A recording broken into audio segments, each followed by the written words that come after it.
विकसित भारत किसी को छेड़ता नहीं है और उसको छोड़ता भी नहीं है, उसकी मांग में घुस करके उसको जवाब देता है।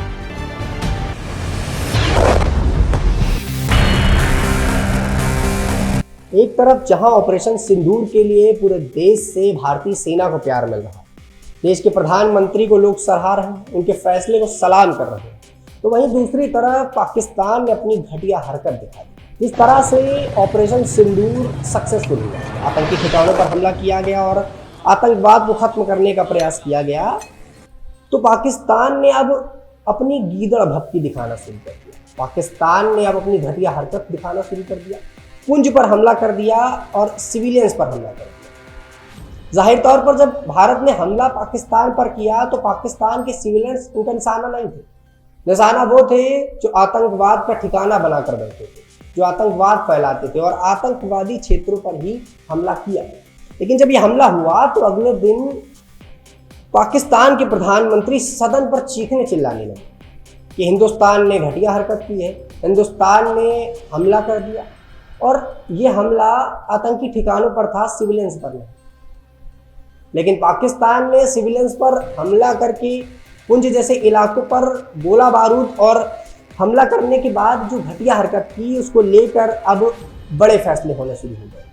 बता दें कि भारतीय सेना ने वहां पर डट के मुकाबला किया है और अब पाकिस्तानी सेना जो हर बार खुद को बेहतर बताती थी, उसको लेकर अब भारतीय सेना ने मुंहतोड़ जवाब देना शुरू कर दिया। वहीं बता दें कि पुंज पर जो हमला हुआ उस पर अब तक पूरे आंकड़े तो नहीं आए, लेकिन एक मोटा मोटा आंकड़ा आया, वो था 28 लोग, जिस पर 13 साल का एक बच्चा, 12 साल की एक बच्ची भी शामिल।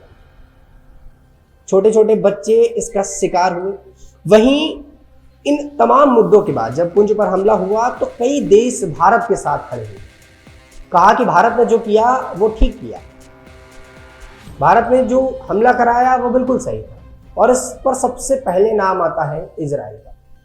इजराइल ने समर्थन करते हुए कहा कि भारत ने जो किया वो ठीक कदम उठाया और भारत ने खुद को बचाने के लिए जो कदम उठाया वो बिल्कुल सही था।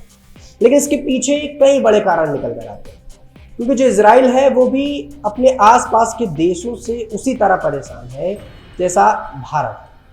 दरअसल इजराइल के अगल बगल के जो देश है, जो पड़ोसी देश है, वो भी एकजुट होकर इजराइल पर अपना निशाना थामते हैं। जैसा कि हिंदुस्तान की बात करें तो चीन, बांग्लादेश और पाकिस्तान, ये तीनों देश मिलकर आंख दिखाने की कोशिश करते हैं हिंदुस्तान की। लेकिन अब जब कई देश भारत के साथ खड़े हैं तो अब ये संभव ही नहीं कि कोई और देश मिलकर भी भारत का कुछ उखाड़ सके। बता दें कि प्रधानमंत्री नरेंद्र मोदी ने इसको लेकर, इन तमाम मुद्दों को लेकर एक सर्वदलीय बैठक आज बुलाई और उस बैठक पर कई बड़े फैसले लिए गए। लेकिन उन सब में एक जो सबसे बेहतरीन और अच्छी बात रही वो ये थी कि जितने भी हमारे विपक्ष के नेता हैं वो साथ खड़े हुए। खुद ओवैसी का एक बड़ा बयान सामने आया, मैं आपको बता दूं। ओवैसी ने कहा कि मैंने ऑपरेशन सिंदूर के लिए हमारे सशस्त्र बलों और सरकार की सराहना की।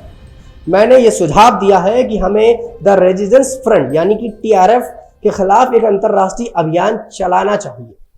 हमें FATF में पाकिस्तान को ग्रे लिस्ट में डाल देने जाने का प्रयास किया जाना चाहिए, जिससे वो ये घटिया हरकतें न करें। बता दें कि ये बयान है असदुद्दीन ओवैसी का। ये TRF को एक फॉरेन टेररिस्ट ऑर्गेनाइजेशन बनाए, पाकिस्तान को FATF के ग्रे लिस्ट में डाला जाए।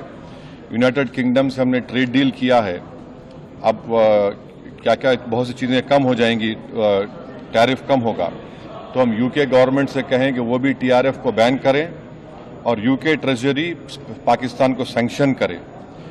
यूनाइटेड स्टेट्स से हम ट्रेड डील करने जा रहे हैं और US प्रेसिडेंट ने कहा कि 0 टैरिफ होगा एग्रीकल्चर पर, तो ये मोर द रीज़न है कि हम US भी इसको कबूल करें। वहीं पवन खेड़ा का बयान सामने आया। बता दें कि पवन खेड़ा जो अक्सर भारतीय जनता पार्टी और केंद्र सरकार को हमेशा निशाने पर लेते हैं, उनके हर बयान पर एक बड़ा कटाक्ष करते हैं, वहीं आज पूरे देश का समर्थन देखते हुए ये समझ में आ गया कि अब कोई भी देश कुछ कर नहीं सकता और भारत वाकई एक शक्तिशाली देश बन चुका। पवन खेड़ा का जो बयान आया वो चर्चाओं का विषय बन गया दरअसल पवन खेड़ा ने कहा कि प्रधानमंत्री को सर्वदलीय बैठक में शामिल होना चाहिए। पूरे विश्व को दिखाना चाहिए कि प्रधानमंत्री पूरे विपक्ष को एक साथ बैठाकर चर्चा कर रहे हैं, और जब पूरा देश एक आवाज में बोलेगा तो विश्व को सुनना पड़ेगा। पूरे विश्व को ये समझ में आ जाएगा कि भारत अब किसी से कम नहीं। भारत पर अगर हमला करोगे तो भारत छोड़ेगा नहीं। जैसा कि खुद योगी आदित्यनाथ ने कहा कि हम किसी को छेड़ते नहीं, और कोई हमें छेड़ता है तो फिर हम उसे छोड़ते नहीं।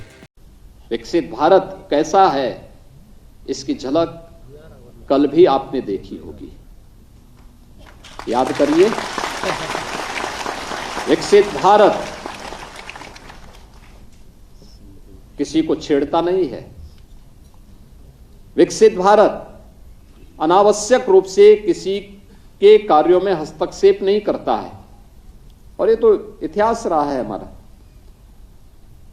बेवजह हमने किसी देश के कार्य में कभी भी हस्तक्षेप नहीं किया, लेकिन अगर कोई हमारे आंतरिक मामलों में हस्तक्षेप करके हमारे नागरिकों को छेड़ता है, उनकी सुरक्षा में सेंध लगाता है, तो नया भारत जो विकसित भारत की आधारशिला बन चुका है वह उसको छोड़ता भी नहीं है, उसकी मांद में घुस करके उसको जवाब देता है। और कल आपने भारत की ताकत का एहसास दुनिया ने भी किया है, और आने वाले समय में भी दुनिया इस ताकत का एहसास करेगी। बता दें कि जो हमला ऑपरेशन सिंदूर के द्वारा किया गया पाकिस्तानी अड्डों पर जो आतंकवाद फैलाते थे, लेकिन पाकिस्तान को लेकर अब लोगों के बयान आने लगे हैं। लोगों का ये मानना है कि अब छोटे मोटे हमलों से पाकिस्तान को कुछ होने वाला नहीं, ये ढीठ हो चुका है। ये छोटे छोटे हमले होते हैं तो इसको ऐसा लगता है कि हमें रिटर्न हमला करना चाहिए, और ये सोच लेता है कि शायद हिंदुस्तान कमजोर होगा। अब लोग ये कहने लगे कि छोटे हमले नहीं, जैसे उरी हुए, ऑपरेशन सिंदूर, इन हमलों से पाकिस्तान की आंखें नहीं खुलने वाली। अब कुछ बड़ा करना होगा, जैसा कि 71 के वक्त किया, जब इंदिरा गांधी ने पाकिस्तान के 2 टुकड़े कर दिए। कुछ वैसा ही हमला करना पड़ेगा और पाकिस्तान को तहस नहस करना पड़ेगा, नेस्ते नाबूद करना पड़ेगा, ताकि पाकिस्तान ये जो घटिया हरकत हर बार करता है वो ना करे। लिहाजा इस बार पाकिस्तान के समर्थन पर खुलकर देश तो नहीं आ रहे हैं, लेकिन अंदर खानों से बात करें, सूत्रों की माने तो पाकिस्तान के समर्थन पर बांग्लादेश खड़ा हो रहा है। वो बांग्लादेश जो भारत से निकल कर बना, वो पाकिस्तान जो भारत का हिस्सा था, वो अब साथ मिलकर भारत को धमकी देने का प्रयास कर रहा है। पर इस वक्त लोगों का भरोसा अपनी भारतीय सेना और देश के प्रधानमंत्री पर पूरा है कि उनका जो फैसला होगा वो वाकई बेहतर से बेहतरीन होगा।